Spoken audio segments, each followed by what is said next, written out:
After 14 years, kasi April 2010 nang maaresto sa Indonesia si Mary Jane Veloso, nagkakaroon na po ng konting liwanag na siya'y makakabalik dito sa ating bansa, no? Para dito na ituloy yung kanyang sentensya. Tatlong administrasyon ang nalagpasan nito, mga kapuso, at ngayon po ay mukhang okay na po. No? Nasa linya po natin si Attorney Mili Lopez, isa po sa mga abogado ni Mary Jane Veloso.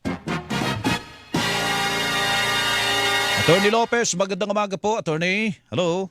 Magandang umaga po, Sir Melo. Magandang umaga rin po sa lahat ng nakikinig at nanonood sa Super Radio DCBB. Opo, aming halatang-halata sa boses nyo na medyo nasisyahan kayo sa nangyayari dahil alam naman namin na meron pang ang judicial review kayo na ipinail noon, ano, petition for judicial review. Natatandaan natin mga kapuso. Tama ba, Attorney? Opo, sa Supreme Court po yun, nung aming hiniling na i-allow si Mary Jane na mag-testify sa pending case dito sa Pilipinas laban sa mga illegal recruiters niya. Opo. So ano pala to, may bagong patakaran na binabalangkas. Pero ang sabi po ni Yusek De Vega ng Department of Foreign Affairs, parang sa 2026 pa magkakabisa yon, Attorney Lopez.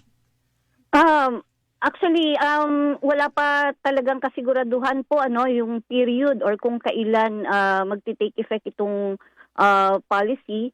So maging kami ay naghihintay kung ano po ang update sa actual o eksaktong petsa ng sinasabing pagbabalik ni Mary Jane. Ano po yung alam na ho ba kayo kung ano po yung mga kondisyon na kung meron man na inilatag ang Indonesia tungkol dito? Kasi ang balita po yata ay ang Indonesia mismo sa ating gobyerno po.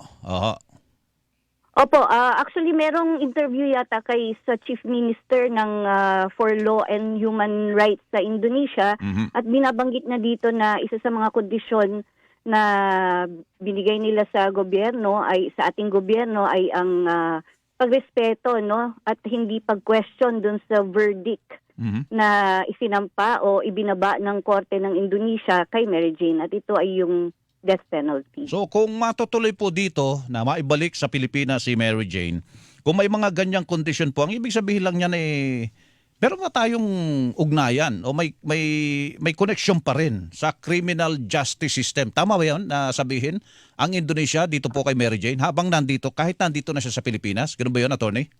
Sa pagkakaintindi ko po at saka doon sa interview sa Chief Minister nga din na binabanggit niya na although merong ganon kondisyon, once na si Mary Jane ay nakabalik na dito sa Pilipinas, ay may discretion ang presidente whether or not to grant her pardon or clemency.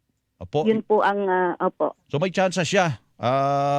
May sinabi rin naman po ang isang official ng Indonesia na bahala na kung bibigyan ng clemency si Miss Mary Jane Veloso. Opo.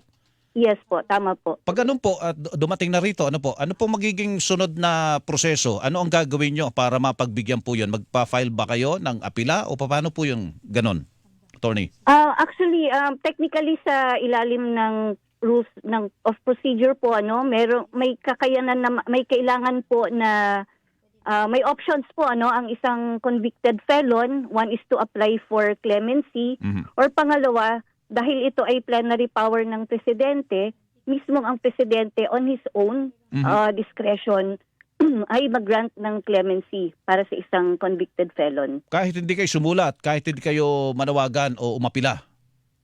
Kahit hindi po formally umapila, Opo. Through the regular process, meron pong discretion ng presidente na mag-grant ng clemency sa isang convict po. Saan siya dadalhin dito sa Pilipinas po? Ang isa sa mga nababanggit po yung Correctional Institution for Women. Ano po, Attorney? Yan po ang nababanggit sa mga balita, pero sa ngayon po wala pa po talaga kaming idea kung saan po siya ididiretso or ididetain once na nakabalik na po siya dito sa Pilipinas. Opo. Alam na ba ni Mary Jane po ito na may ganitong development? Hindi ko po personally alam po pero malamang po dahil ito ay lumabas na sa balita sa Indonesia. Aha. So malamang po ay alam na po niya ito, nakarating na po sa kanya. Opo, opo. Pero magkahalo din na sa nabasa ko, no? Magkahalo naman ang reaksyon ng lalo yung nanay in particular, no? Meron daw, baka daw may sabi niya dito, nag-aalala siya sa buhay ni Mary Jane pagdating dito sa Pilipinas. May mga ganyan bang pagbabanta pa rito, attorney? Di ba yung mga nagpahamak naman sa kanya, convicted na po yun eh. Nakakulong yun eh. Nakakulong po. Ang reaction po siguro ni nanay, initial reaction niya yon sa mga balibalita at valid naman po bilang isang nanay at sa haba-haba po ng nangyari po sa kaso ni Mary Jane, valid naman po yung kanyang reaction. Although napaliwanagan na po si nanay at naintindihan naman niya po na yung mas magandang balita, yung laman nitong mas magandang balita na ito. Opo, sige po. So maghihintay muna tayo until magkaroon ng formal communication siguro po Yes po. Opo, kayo naman po ang una kayo sa maiimpormahan niyan dahil kayo mga abogado po ni Mary Jane, attorney. Opo, sana nga po. Opo. Opo, sige po. Salamat po sa inyo. Good morning po. Okay po. Good morning. Good morning po. Attorney Minnie Lopez, mga kapuso, isa po sa mga abogado ni Mary Jane Veloso. Hilingan, walang pinoprotektahan.